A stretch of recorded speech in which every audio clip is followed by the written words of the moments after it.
Hello, everyone. Connected, yay. Sup Connect Live. It's Thursday in most parts of the world, Friday in Australia. Glad to have you here.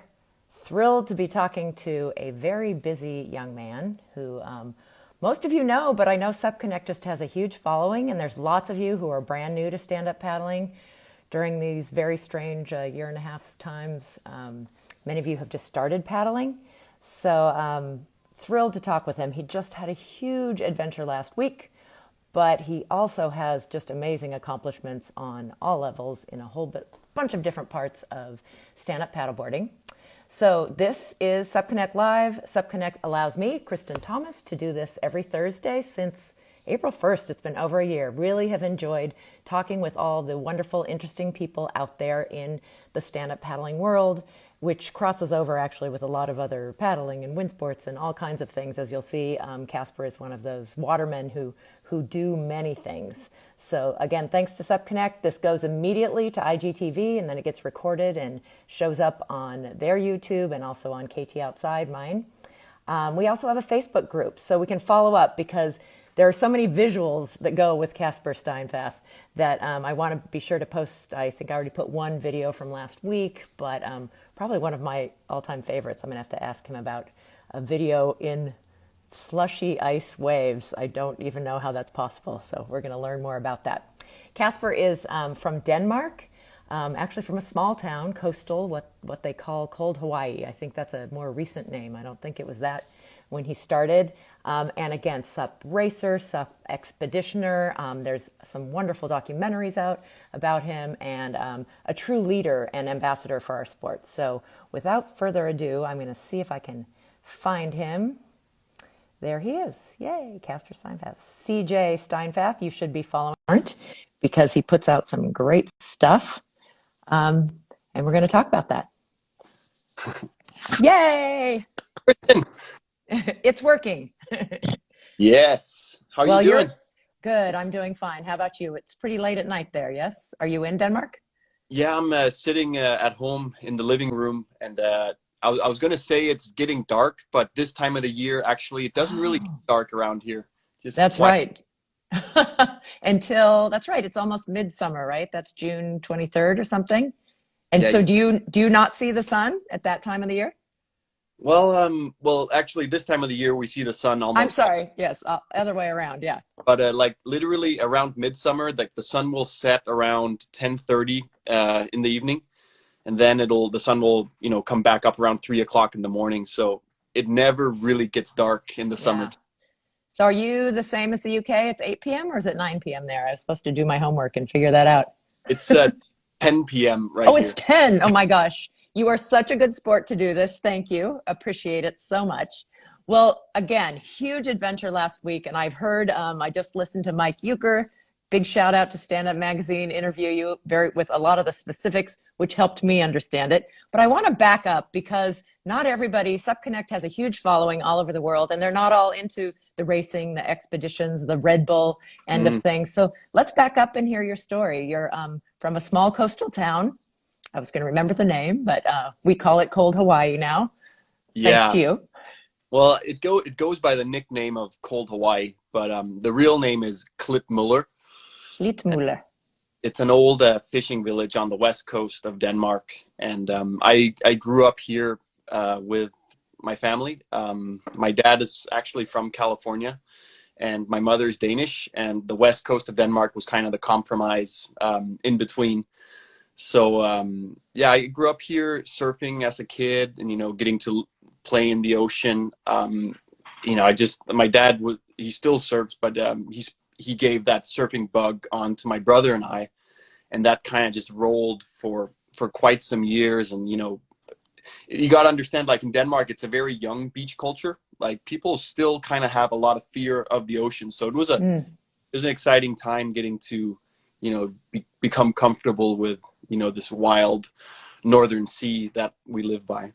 Yeah. So your dad was kind of a trendsetter there, bringing that, being a California person. And I know you spent time in Maui. Was that from early on, or is that more in the last decade or so? That was probably mostly like in the last decade after getting into stand-up paddling as a teenager, and meeting the likes of, the Hawaiian contingency of stand-up paddle racers, Kai Lenny, Connor Baxter, Cody, Zane, the whole list of great athletes from there. Yeah, it's an amazing hub, isn't it? Maui, specifically in Hawaii. Yeah. And a lot of that comes from, like your parents. A lot of them had parents who are windsurfers or surfers. So that's interesting to know. I had heard your dad was from California. Yay, we can claim you. You're very international. Yeah. Yeah. I see Yes, someone's commenting on the accent. I don't have the classic Scandinavian accent. only once in a while I hear a tiny bit, but your English is perfect. Maybe a little th, that's a weird sound that we make in English language. Right. Um, Right. but yeah, no, we're so lucky that, and again, apologize, Americans don't speak multiple languages like you Europeans do. So very lucky that you're able to speak multiple languages and can talk to us in English so well. Um, then that's, I mean, is it almost 50-50 actually coming from a home? Were you speaking both at home from the beginning? Yeah, so I grew up speaking, Danish is my mother tongue, but Hmm. English is very, everyone in Denmark speaks great English, basically. We learn it, Hmm. as a small country, we're kind of forced to learn other languages around us. I've learned to speak, German and some French and Spanish as well. So it goes with coming from a small country that you're able to, speak with the neighbors and learn what other people do. Yeah, somebody says you have Jefferson Jr. says you have a Cali accent. Yeah, right on. I think I got it. Right on, dude. It's more lingo, isn't it? So, sup, where did it come in there? Where did you first see it? Where did you learn to love it? Well, it was kind of like I was introduced to stand-up paddling for the first time in 2006, I think. Wow, way back. I must have been like 13 years old. And I was a pretty like brainwashed shortboard surfer at that point. I was really into progressing myself there, and I was on a surf trip in Portugal with my family and my uncle Tim Dye. He's from California as well, and he was hanging around with Jimmy Terrell and Ron House and a bunch of the early stand-up Ah, pioneers, and he brought over this humongous board in 2006. And one of the days where the waves were flat, we just had a blast paddling around, the coastline. And I thought it looked so stupid. I thought stand-up paddling looked like the most stupid thing ever, like especially my uncle was doing it. Um, but then like I got up on the board and started paddling and quickly realized, wow, this is actually a really engaging and very awesome feeling of gliding across the water. So it kind of started as like, a surfer just looking for something to do. mm-hmm. Quickly, it kind of just took over more and more of my life. And stand-up paddling for the last 10 years has been not just my passion, but also my, I'd say my job in some sense as a Yeah, professional athlete. your livelihood from early on. Well, 2006 is super early. How interesting that it was Portugal where you saw it and found it. Thanks, Uncle Tim. Hadn't Yeah. heard that story before. That's awesome. So you got into what was the first? It is a different perspective, and I do hear the story of surfers who went, what is that? But what do you do when there isn't waves and you love the water? It's proven now, fact, that we are addicted to water, and it's a way to see it in a whole different way. So was it racing first, or was it sup surfing first? At first, it was more just sup surfing, actually, but it was kind of what I would do when the waves were too small to go Mm, shortboard, and that's where I realized like we took that board back to Denmark in '06, and it's like many places in the summer, the waves just become really small, and it was a way for me to stay in shape and play hmm. around. Like it made tiny waves interesting. So it was kind of like that perspective that I was just messing around, playing. And then slowly on, I realized like, oh, I'm actually pretty good at this. And then I started competing in the racing, and that kind of one thing led to another. And all of a sudden I was racing my brains out every weekend. So Yes. it was kind of a strange transition because I always viewed myself more as a surfer. But as I became more immersed in the world of paddling, like I realized that's actually a really, really exciting world as well. And you've won so many things and so many accomplishments, both in the racing side of things, and then we'll be talking about expeditions. I'm going to throw in some questions here. Veronica is asking if you've ever paddled or surfed under the Northern Lights. Um, well, actually, no, I have not. That would be Denmark cool. might sound like Denmark is super north and Vikingish, but we're actually not quite north enough to get the Northern Lights here. You got to go up to Norway or Iceland to do that. But Mm. it's on the bucket list for sure. Yeah, that would be fantastic. So the Viking thing, we you do look like a Viking. You're maybe a little too nice though. Vikings were pretty like not scary, but I'm Swedish by heritage, so I embrace it too. I think it's perfect. But you're a Southern Viking, I guess, because Denmark would be the southern part of Scandinavia for those. Yeah, I mean, I guess like when you think of the Vikings, you like the countries that come to mind are the Nordic, Norway, Sweden, Denmark. Mhm. Then there's Iceland and over the islands in the North Atlantic as well. But yeah, it's funny because especially doing that slush ice video recently, like this is like, how do I say it? Like it definitely is Viking heritage, and like this is a Viking The area. cold. But in my opinion, it's like Norway and Sweden and Iceland. Those are the real Vikings. I'm just kind of like the southern, yeah, guy that got into it as well. Well, it was all, yeah, it's close. It's close by, as you have proven, because you have done two amazing, amazing crossings. And there's some great documentaries on it. I still have not had a chance. I've just seen the trailer for the first one. Let's start by that took two attempts to do that crossing, your first big Viking crossing adventure. Right. And it sounds like it was really a mental game, as many, many things are, aren't they? Talk about Skagerrak. Did I get Yeah, that one right? pronouncing it just right. Skagerrak. That's the ancient ocean between Denmark and Norway. It kind of just means the gap in between, like this Ah, ferocious ocean. Yeah, so I had this kind of fascination as a kid growing up in this area, and Skagerrak is in my backyard. So it's kind of like I was always fascinated by the stories of the Vikings going out across it and mm-hmm. people sailing across it, and just like that whole adventure element, expedition element. And I guess you can compare it to, like a kid growing up next to a huge mountain. And if you look up at that mountain every single day, at some point you're going to start wondering well, first of all, what does it look like up there? And second, do I possess the skill set it takes to actually ascend this mountain? And for me, it was a liquid mountain across this ocean. And I tried for the first time. That's the first person ever I tried to cross it on my stand-up paddleboard, my 14-foot race board, back in 2017. 17. Mhm. And it's the ocean is roughly 130 kilometers. What I don't know what that is in miles. Like, is that like 80 miles, A 70, long 80? way. I tried on the first attempt and I just failed brutally after 16 hours of paddling. Mother Nature just slapped me in the face, and yeah, I didn't make it to the other side on that first attempt. Well, she has a way of doing that, and it is so much about Mother Nature, isn't it? What we do and our love of water. But you did regroup and you did come back, and I think that that documentary just got into a film festival. So those of you who haven't seen it, um, is it Rapid Media's film festival in North America, or which one? I actually forgot which film festival it just got into, Because but he you can. received numerous awards for it. I know it has its little. Yeah, yeah, it received a couple of different awards, and you can watch it for free actually on Red Bull TV Oh, if you just great. go in there and then search for, I don't know, Skagerrak or Casper or something like that. It should pop up. And you do have an amazing website. So, you guys, if you want to follow up with anything, CasperSteinfath.com has lots of your stories and lots of links out to find all the different things that you do.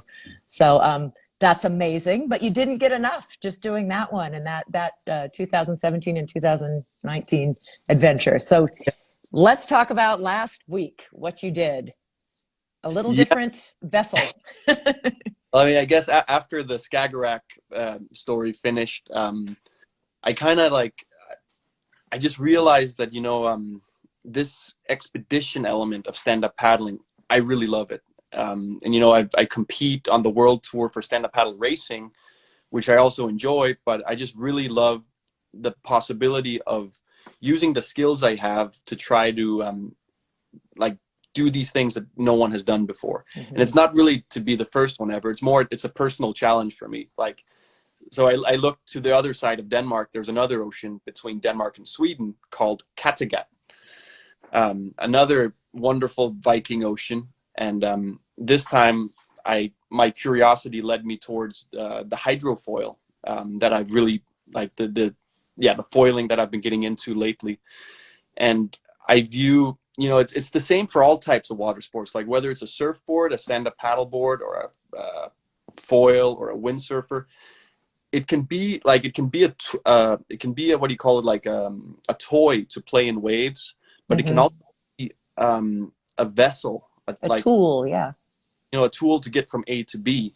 And that was kind of what fascinated me. Like, hey, is this possible? And is it possible to do the most epic, like 70-mile downwinder ever? That was kind of what went through my head. And then as those of you that followed the expedition realized that it turned into more of a nightmare, I'd say. But you did it. So, you know, kudos to you that you've made this accomplishment. But yeah, let's talk about some of the challenges. So I really appreciated listening to that interview because I have not foiled myself. And I usually on this platform, because in the 10 years I've had a chance to do a whole bunch of different kinds of stand-up paddleboarding, but I have not foiled. So Mike, who has done it also, really could feel your pain. Yeah. But you did get up and get going. You said within a few minutes.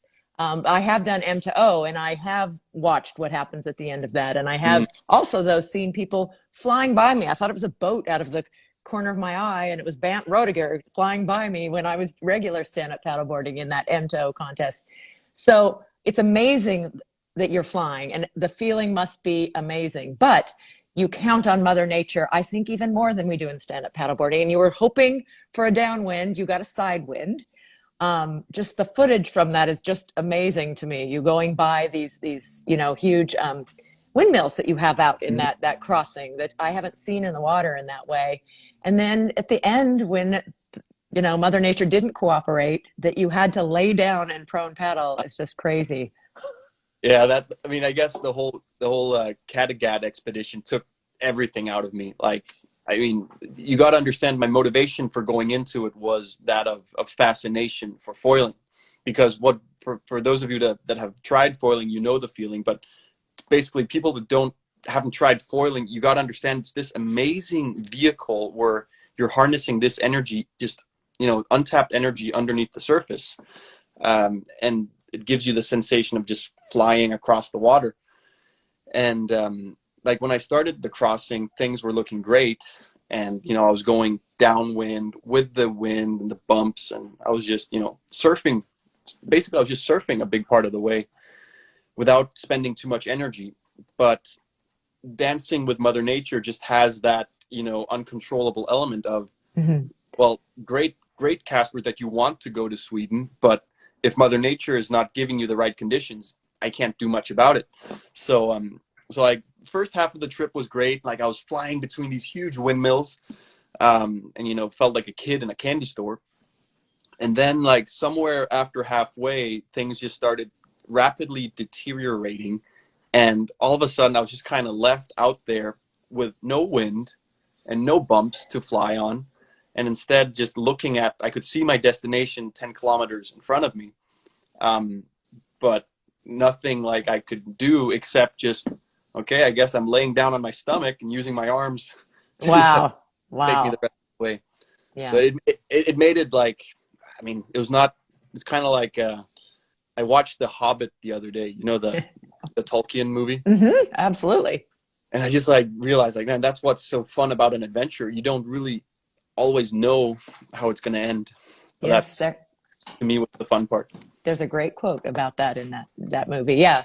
So somebody asked a little bit earlier what the best part was, and it sounds like it was that just amazing feeling before the middle where you really were flying and that you were going through this and you were accomplishing it. But I can't imagine, you know, you talked about how it is different what you use. You may have had a paddle in your hand, but when you're Mhm. up there, you're using your legs so much more than we use them in a regular stand-up paddle event. And you had run and done training for that. But had Yeah. you trained for prone?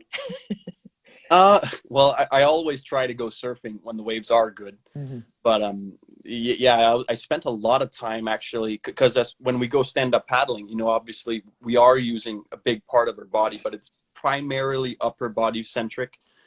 Um, so I spent a lot of time activating my legs, and when you look at the footage from out there, you can see I'm just kind of like doing these squats, pumping the Mm-hmm. board, which is what you have to do when the bumps aren't sufficient to fly. But I really like the challenge because stand-up paddle foiling still requires a full body preparation and workout. Mm-hmm. So yeah, it was one of those adventures where at the end, like I couldn't walk, I Oh, couldn't I'll paddle. bet. I was You I did walk on shore, though, onto Swedish. yeah, as I washed up in Sweden. That's the way. That's funny. Yeah, and somebody else attached to this, the Midsummer Viking Challenge. Tell us about that. Is that something you're putting out there for others? Yeah, so the Midsummer Viking Challenge is an event I host every year, where it was based upon it's a stand-up paddle team relay race for 24 hours in Copenhagen, Oh, where wonderful. my motivation came from when I did the crossing over Skagerrak. I couldn't. The reason I succeeded was because I had a team around me, and Mm, had the people cheering for me and helping me. And stand-up paddling is an individual sport, but all of a sudden I felt it became a team sport. hmm I kind of wanted to highlight that challenge that, hey, when we have a good team around us, we are actually capable of taking on some challenges that we might not otherwise have dreamt of. So basically the Midsummer Vikings is it's a 5 kilometer, like 3 mile course. We keep going around, hmm and every time you do a lap, you have 5 people on a team, and one person goes at a time. And then when you finish a lap, you come in, high five the next person, and send them out on their next lap. And Oh, I it's love that. so it's a team aspect. It's a fun race. It's not an elite race. Like there is an element of competition, but it's more of a party celebrating midsummer and good vibes. Plus, we raise money for a charity every year, where every team brings some sponsors that donate a certain amount per lap paddled. So Oh, yeah, that's we fantastic. Yeah. we make a fun event. It's probably hard these days, but hope you guys in the U.S. could come over for it at some It'd be point. so fun. And Martin Mueller Anderson wants to do it some year. Yeah. Nice. I hope lots of people listening will get to do it one year. Yeah, it's happening next month. So Oh. yeah, that's my next big challenge. So Torleaf Hope, I'm going Viking One sub team. Maybe that's Yep, someone who's going to join. Do you know who that is? we got you on the team, Torlife. Yay! Sorry about my bad pronunciation.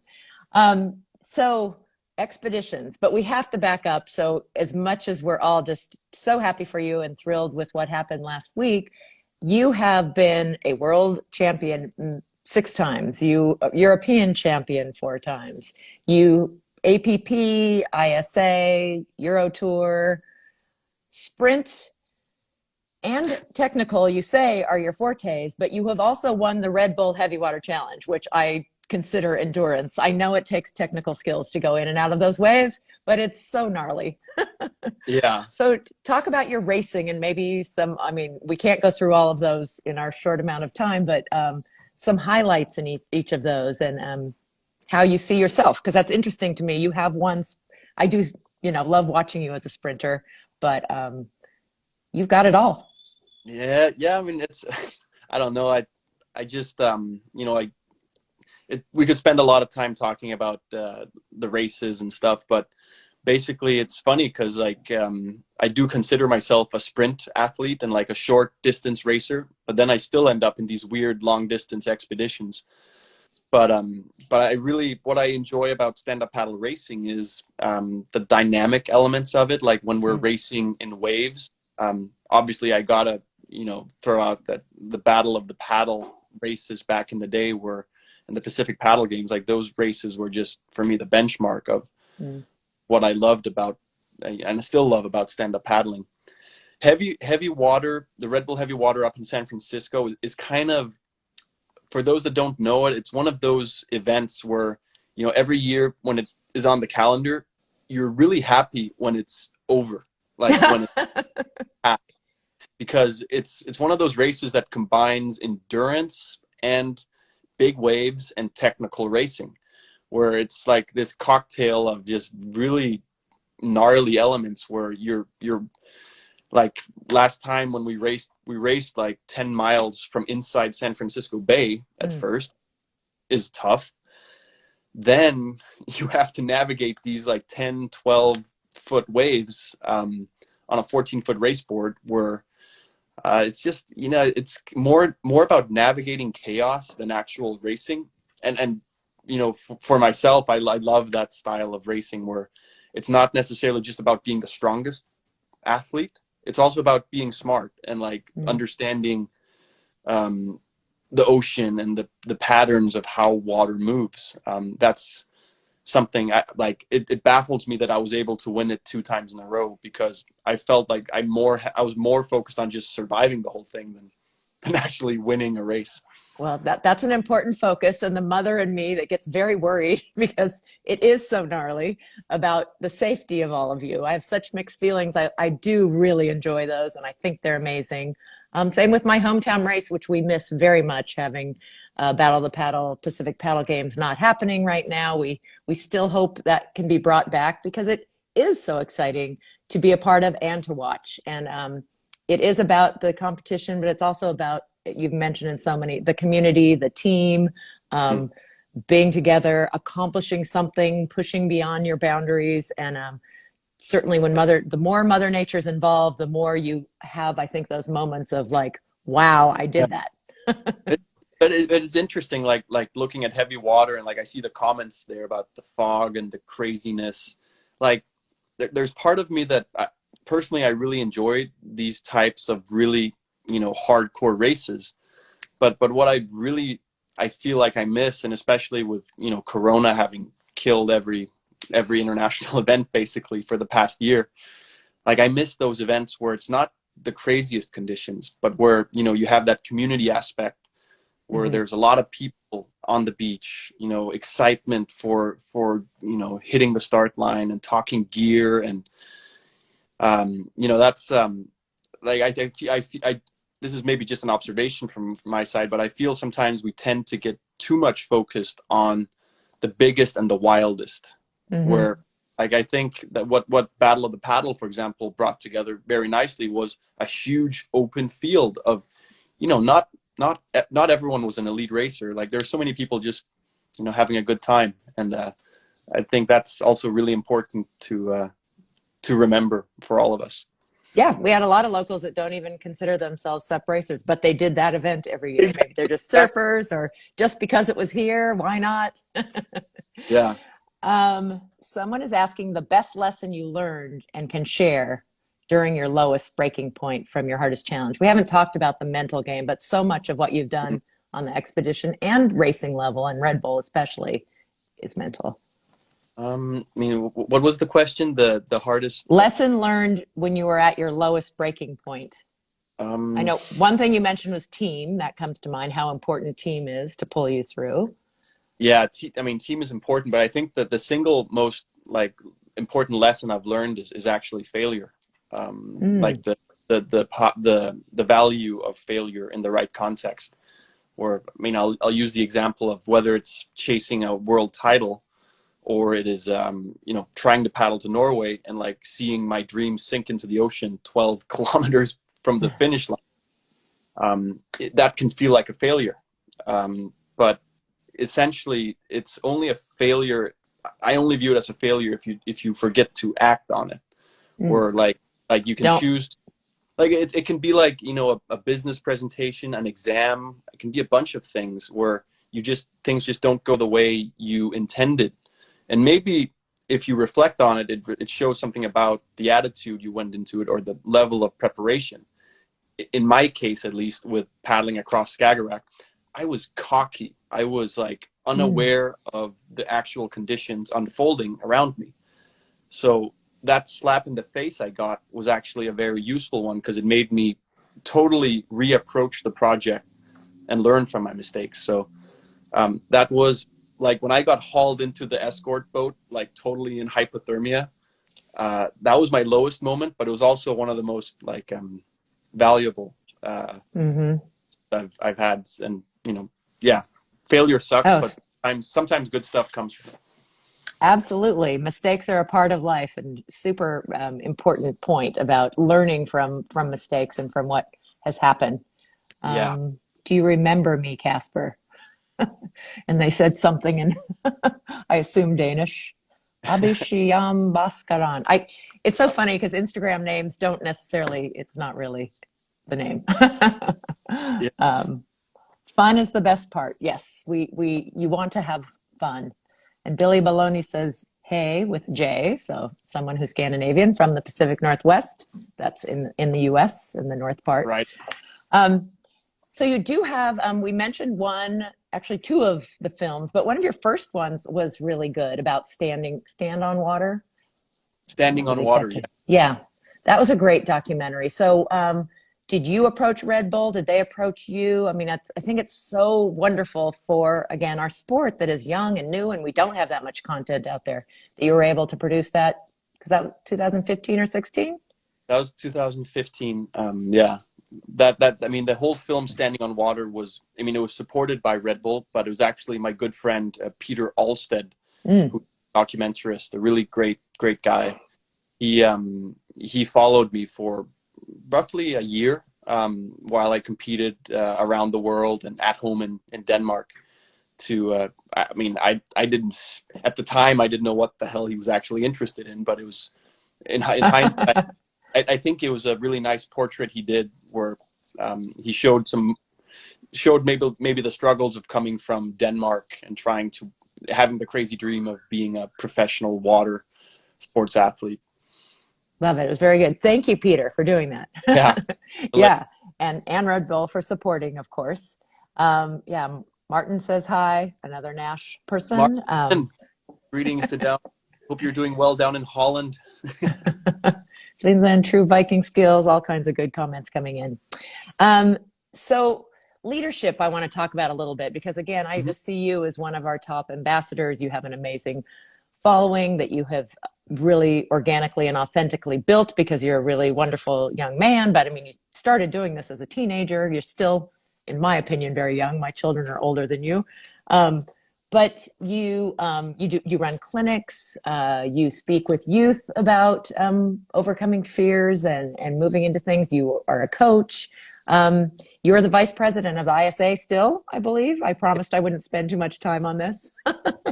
But I think that's fantastic. We need a voice for stand-up paddling. Stand-up paddling is this wonderfully inclusive and yet complicated, because it has so many aspects. So I think it was very natural, this strange thing that happened between the ISA and the ICF, Mm. both saying, well, stand-up paddling, that's us, because they both authentically feel like it's part of, their culture. And we do have a sup surfing culture, and we do have a paddle in our hand, so we Mhm. are kayak and canoe. But we also are our own voice, and I think it's just really important that there are people out there in stand-up paddling who are able to speak to these groups Yeah, I think about all that's happening. And you have such a big picture. that means that's kind of the way I see it as well. Where I mean, you got to be realistic. Stand up paddling is an infant in terms of sport. Like Mm-hmm. we still struggle to actually have an identity of like Yes. what who are we, what races do we do. But I think for me the motivation to get involved in maybe call it the political side of the sport, with the ISA and with the Danish Surfing Federation, was no one else was going to do it. Like Mm-hmm. if I was kind of like in Denmark I was part of creating the surfing federation, to go to the ISA Worlds at first. Like no one else was going to do it for us. So, and I think that's still the key word, that the people that are passionate about Mm-hmm. this activity in this sport should be involved.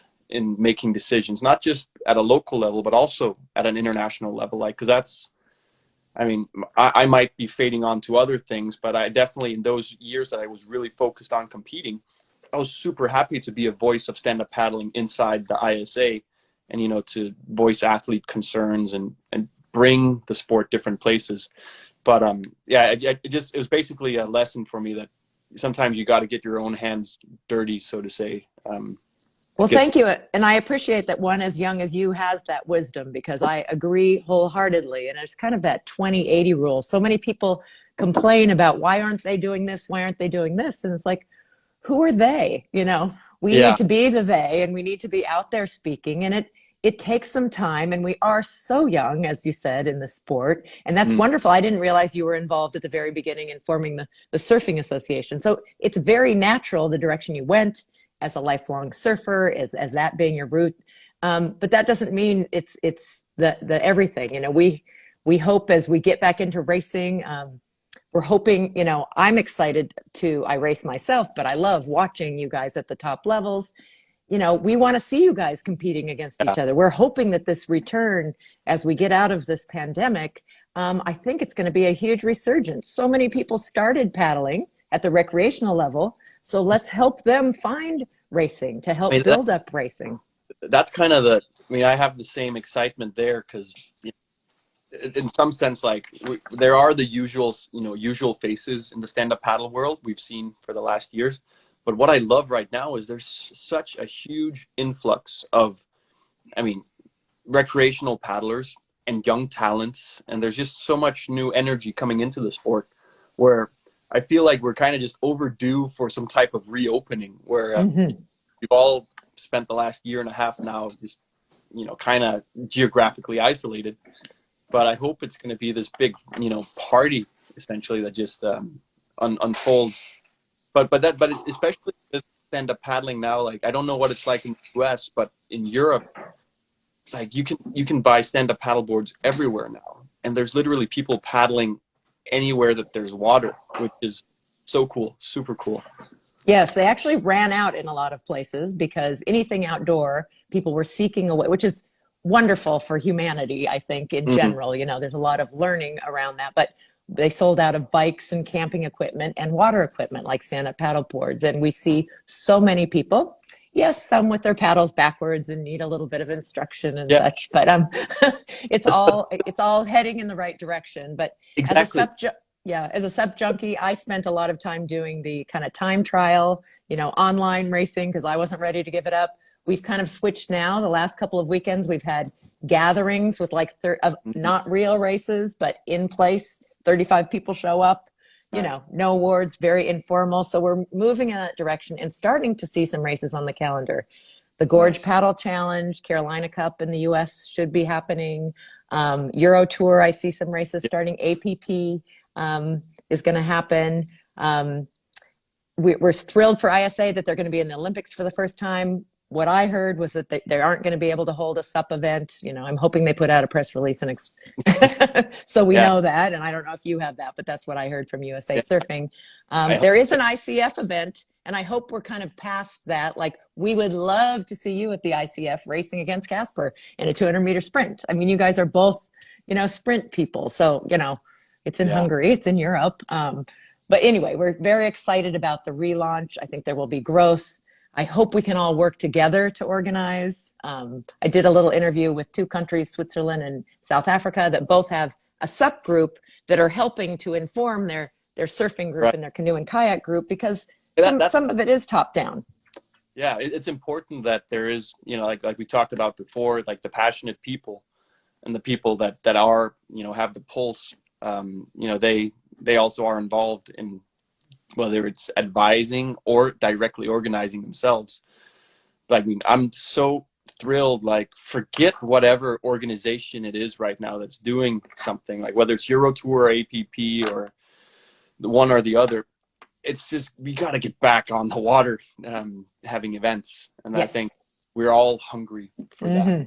Yeah. So, and I'm glad to hear that, because I think you mentioned to someone, or I read that, like others, you get a little burned out sometimes and need a break. So as horrible as the pandemic is, I don't want to downplay it.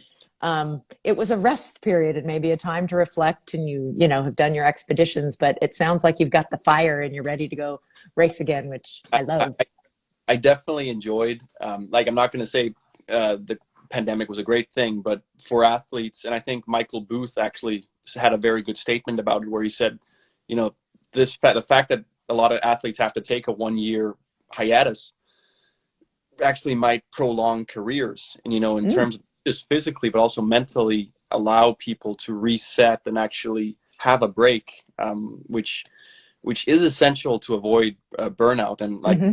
I can only personally say I haven't spoken out loudly about it, but I was super burnt out after the 2019 season, like chasing that APP world title that at the end I got, but it was A lot of work. it was a lot of work. And, you know, it just like it was a nice contrast between like being like on the top, like really performing, and then as COVID hit, just, you know, going completely down, laying on my couch back there and enjoying other things.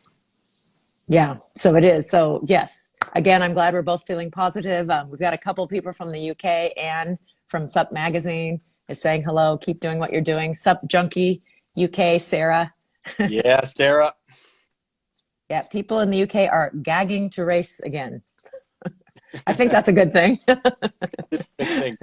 I think Yeah, I love the UK. I was hoping that some of the UK teams would be able to make it for the Midsummer Vikings, but yeah, doesn't. yeah, We're still dealing yeah. with travel restrictions, but I'll come over there and we'll have a beer later this That's season. hard too. I was just speaking with people in the Pacific Northwest who go into Canada and vice versa. And our borders are definitely still shut between Mm, Canada and the US. So starting to travel, hoping again, everything keeps moving along, and really excited for the second half of this year. yeah. So your event sounds super fantastic. Is it right at the end of June? You want to throw out a date? Somebody else who maybe joined Yeah. later wanted to know about it. Yes. Yeah, I mean, the Midsummer Vikings happens June 19th and 20th. It's, I think, actually registration is already closed, unfortunately.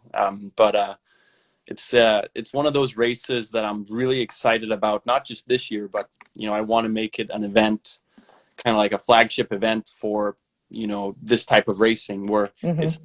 you know, it's not the elite that has to be there. It's all of us having a good time as teams. And yeah, you know, I want to try to make it into one of the world's biggest events over the next few years. So once the pandemic lifts, I'm going to go on an offensive, making sure that we get all you guys from around the world there next year. Fantastic. Yeah. So I want to give you a chance and ask some questions about equipment that you use. I know we mentioned Red Bull, and then Nash has supported you for a long time too. You want to Yeah. talk a little bit about what, again, you're doing a lot of different things, but do you use the same equipment and racing and expeditions, or? Yeah, I mean, like with the thing with Nash, primarily, I've been riding with Robbie Nash and the whole team there since 2009. Um, it's the longest relationship I've ever been in my life. But yeah, I mean, with Nash, what I like is when we develop. I'm part of the R&D team there, and the equipment we develop, obviously, some of it's made to perform in racing, and some of it's designed to perform in surfing. But I like the approach we have where, like, the Malico race board that I have been part of developing, it's actually an all-water style board where, like, I can take it racing and I know it'll be fast. And then I'll take maybe the slightly a little bit wider version of the Malico board and it'll be epic for expeditions and like other things that Mother Nature can throw at me. So I mean, I could sit and talk product all day, but I think it's essentially it's just like I like the equipment that I can help develop for the purpose I want it to fit, and that's a mixture. Like more and more, I feel like this whole adventure element of stand-up Mm. paddling, it's what gets a lot of us excited. It is, and there's a lot of people who would like to join those adventures. That's I've had a lot of requests. I'm doing a little bit of lead guiding, and wow, there's people out there looking to go on adventures, but often, you know, Mm. aren't quite at your level or as independent, and are looking to go on adventures with others. So that's another direction you could go, as if you have more time, but Yeah, take yeah, people yeah. with you. Somebody's asking about the Nash amongst a couple of other companies have had one design Yeah, races, and they're hoping that might come back. Is that on Nash's list at all? yeah. I mean, the Nisco One Design Hmm. was and still, it's a great board. Both for entry level, but also this One Design racing. Nash, they had a very successful Nisco series where they actually held, regional events around the world and also had a world championship. I think kind of like I love going to the events, especially in the UK and Japan and other places. We had a great event in Amsterdam, which I'm sure Martin remembers out there. But actually, I don't know. I think there were some things planned for this summer in Europe. I'm not sure how the pandemic is affecting that, but I really hope we can get back to those events, which are, Well, they're and that, yeah, the one they're design is such a great way to get people in for the first time because you can have a set of boards, which maybe it could be somebody's first race, even though it can be on the other end, even the playing field between top athletes too. So, that's the beauty of the One Design, where you don't have to worry about showing up to a race and like you might be inferior on equipment. Like everyone's on the same, so it takes that element out of it, and instead it's more about the paddler.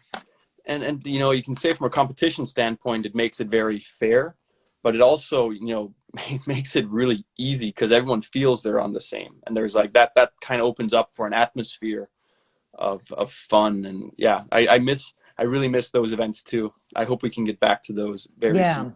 yeah. I never was able to get to a Nash one. I don't know that we had a lot in the US, but Bic did a similar thing in 2013, I think, and got to do a couple of those. Really fun to jump on other equipment in that way.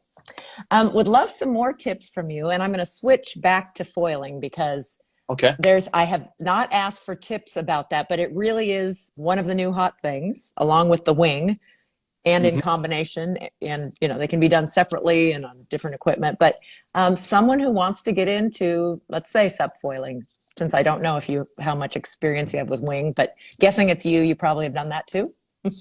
I've been there. I've been Yes. into that whole world as well. Fun. Yeah, I mean, I guess the best way to get started with, I mean, foiling in any type, like, I mean, what we're seeing more and more now is it's becoming normalized. Like, I think with the inception of foiling on SUPs and in surfing, like, 4 or 5 years ago with Kai Lenny kind of revolutionizing it. There was a lot of skepticism, like it's too technical, it's too hard. Those were the common thoughts. And I think what we're seeing more and more with foiling in general now is it's actually very accessible and not that difficult. The best way to learn foiling, regardless of which board you're going to put the foil under, is behind a boat. Mm, To have like some type of stable pull in calm water, where you get pulled up on the yeah. board, and you kind of learn to so to say tame the bull. Because if you try to take a foil out underneath your SUP or your surfboard at first, when you try to catch a wave, the wave energy keeps changing up and down, and you're going to spend a lot of time just flying around and losing your stance. And behind a boat is really the place you can learn to comfortably control it.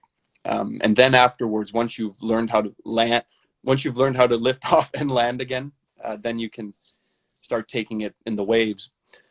But then there's the whole aspect of the wing.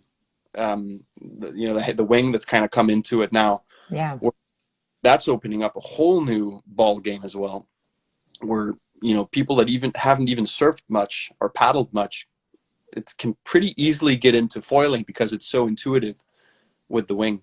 But yeah, I mean, I guess I could keep rambling on there, but it's No, a it's it's it's wonderful. So behind a boat's the best way. I have also seen motorized.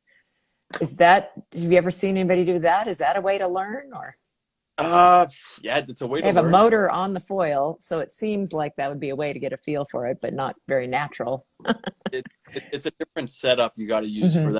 that. Then you need the whole foil and the board that's specially designed for that. Actually, I have not tried the e foils, but E-foil, yeah. they Thank sure you. as hell look like a lot of fun.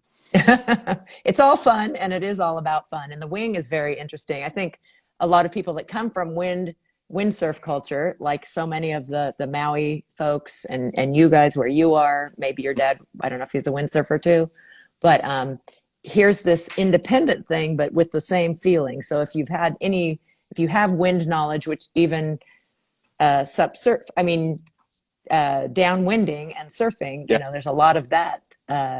It has some really great potential. And then I've seen some of our top sup people actually doing some crossover. We talked about canoe and kayak and surf. To me, it's kind of Mm, surprising. Wind sports never tried to sort of own stand up. And now we mm, have some stand up people who there's Olympic events of foil with the windsurf, right? yeah. I'm not sure what it's called even, but Yeah. That's the windsurf class. I mean, yeah. it's like, this is just a mind fart for me, but it's kind of interesting how we're sitting here, you know, we come from stand-up paddling. That's kind of what Hmm. brought so many of us together into this community. A bunch of the athletes, everyone's kind of has been involved in stand-up paddling. And we've all kind of also included these other, crafts, like whether it's the foil and the wing, to like outrigger canoes. And like, there's this weird, I don't know what to call it, like a symbiosis of some type Hmm. between crafts where we have like stand-up paddling has kind of been a gateway to learn about all these other ways of being on Yeah. the water. Look at prone paddleboarding, for example. Like, I love how stand-up paddling has introduced me to that whole world as well. And it's just funny that we're sitting here talking about stuff that All, looks so yeah. different. Like, it goes in all kinds of directions, but Yes. for some reason it gives us um, something a good feeling when we ride it. Yes. Well, I think we all agree. I mean, we just want to be out on the water and we want to have fun. And so we're open to branching out in those directions. But just speaking to the things we've talked about, like organizing, it's a beautiful thing, but it's also a very challenging thing in defining what SUP is because we have branched out in so many ways and Hmm. because we can Yeah. represent so many different things. So it's an interesting conundrum to have both.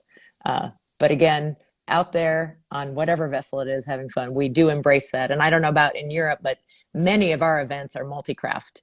So Hmm. lots of stand-up paddle events have any kind of watercraft in them. And we happen to be in an area with a lot of outrigger, for instance. Like that culture has grown too. But I think we have helped it grow because people came to SUP who weren't water people, who weren't necessarily in just surfers or canoers or kayakers before or wind people, Yeah. and then found more of these sports. So That's hopefully all a interesting. good thing. Hmm.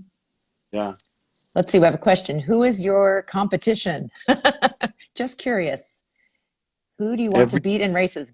Baxter, Booth? Every sport has a rivalry. Federer versus Nadal, Dodgers versus yeah. Yankees, for example. That's Oh, Veronica. What do you think?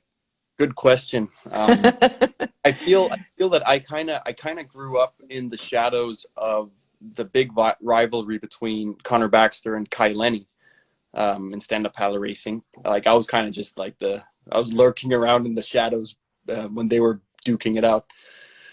I think for me, like, I want to beat all the guys, like especially Connor and Michael Booth. Like, those are two guys I really aim for. But the biggest like rivalry I've had, and it might not even appear outwardly like that, it's been against Arthur Arutkin from France, Ah, where Arthur and I, like, we've kind of grown up together. We're sort of the same age, and we've been locked into battles for a world title against each other. Where I think it all came down to Paris in 2019, and like, he was on his home turf, and I was like fighting for a title I had never won before. And like, I just felt like that, he was my natural nemesis right there. Um, so it doesn't, I don't know. I've kind of had a go at many people, but for some reason it's Arthur that's been the guy that I've enjoyed beating.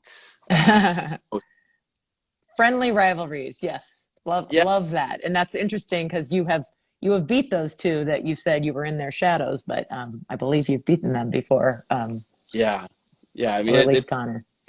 I've definitely been playing with like Kai and Connor, and we've all kind of been at the top at different times. But But it's interesting with sport, like how some people get locked into this blood battle with Mm. each other.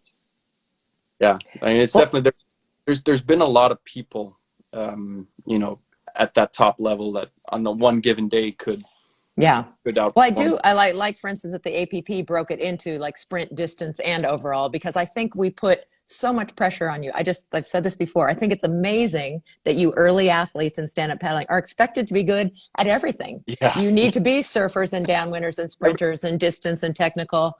You got to I do it all, kind of. I remember Connor was kind of the first one that started breaking that down. Like, Casper, this doesn't make sense. Like, I can't do a 200-meter sprint and then a technical race and then a 10K and then what, Molokai? Oh shit. Where True. but it is interesting. It's kind of like you don't expect Usain Bolt. Just use that example. Hmm. You don't expect he'll probably do okay if he ran a marathon, but he's not a specialist. He has too big muscles for it. His body's built for something else. Hmm. It was just interesting that, you know, in the first years we were actually able to, maybe it's just because everyone did it. Like, we were able to perform across the board. But now you see very clearly people are specializing. Like, look at the likes of, for example, Michael Booth and Bruno Hasulio. Those guys, I don't want to get near them in a distance race. Yeah. Probably can't even get near them in a distance race if I try. But Grinders. And yet you've won, events like Red Bull. So you're definitely yeah, one who like can be said has done it yeah, all. But yes, but I think it's a really good point. And I think it's really exciting too, because a lot, as wonderful it is, I mean, you guys were you're at the beginning. So many of you grew up with it. Fiona Wild had a family that was mm, windsurfer. mm, You shouldn't have to be that to be great in stand-up paddling. I think more and more we'll see people who have been able to focus in on one segment of it and really get good at that, and yeah, not necessarily have, been born into it. Which doesn't, I mean, I don't want to put down at all of the amazing results all of you have done. yeah. Um, I think people are gonna like it, like everything. People are specializing in what they're good at, and I think there's nothing wrong with that either. That, you know, you have certain aspects of the sport that you enjoy more than others. But mhm. what was cool about those early years was kind of the back to the waterman aspect of it, where, like, I don't just race, I also surf. Um, Yes. I also windsurf and so on. And that was, I think, it probably came down from, you know, Robbie Nash and the Hawaiian, like all the great Hawaiian watermen, Waterman. Hmm. to, you know, the modern day watermen of Kai and Connor and Zane and so on. Where, And yeah, you well, put yeah, yourself right in there with them. You don't have to yeah, live in Maui to be a waterman. we have water in Denmark. It's just not as warm. It is cold. Well, it's almost been an hour, and Instagram sometimes cuts us off. So I want to give you a last chance. Can you tell us what you're looking forward to, in terms of maybe races you're going to this year or something new? I can't imagine there's something you haven't tried, but uh, as we Well, said, we're positive about looking forward. yeah, I mean, I'm really just enjoying this time after the crossing to reflect Mhm. and kind of determine what my year is going to look like after, like, during and after summer. I'm going to be competing again on the APP World Tour. I'm going to be doing some Euro Tour events. I would love to come over for the Gorge Paddle Challenge, actually. I really want to do that one this year. Um, Mid August. Mid-August, yeah. We've got a bunch of campsites if you need Right. at Viento. But I mean, I guess yeah, I'm in a point right now where I'm reflecting a lot, and Yeah. like the whole adventure aspect of stand-up paddling is Hmm. still very strong inside me. And Well, it sounded like, from your website I read, it sounds like you plan to do more. I don't know if they're in I the works yet, but I yeah, do, like, I'm not great. being specific, but you know, if you use your imaginations about the mountains surrounding Denmark, like the Mm, liquid Kattegat, Skagerrak, and then if you look west, all of my friends in the UK will know. Uh, where I you're might going, huh? pay them a visit at some point. Oh, that's fantastic. But Love it. easy now. Okay.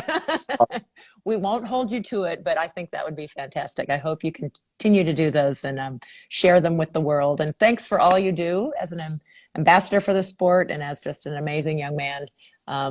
Really appreciate your time, especially because it's like now 11. That's past my Yeah. bedtime. I don't know if you can see it. It's still light outside. Oh, that's wild. Really cool. That's really cool. Yeah. Need to get back up. Well, I definitely am jonesing to get out there and travel again. So hopefully see you somewhere in Europe or over here. And thanks everybody for listening. Always love having you guys here on Sup Connect. Tell your friends if they didn't get to listen in that this is recorded and you can catch it another time. Come to Cambridge, Anne says. You do have some UK listeners for sure. They're Here, going to fight over where you land. thanks for listening. Yeah, and thank you to Sup Connect for doing this. And remember, we have a Facebook group. I would love that slushy water. I just think that's the craziest video I've ever seen. I don't know if that's available, but I'd love to post that one again. Yeah. So cool. All right. Thank you, Casper. All right. Good night, everyone. Be Ciao. well. Ciao.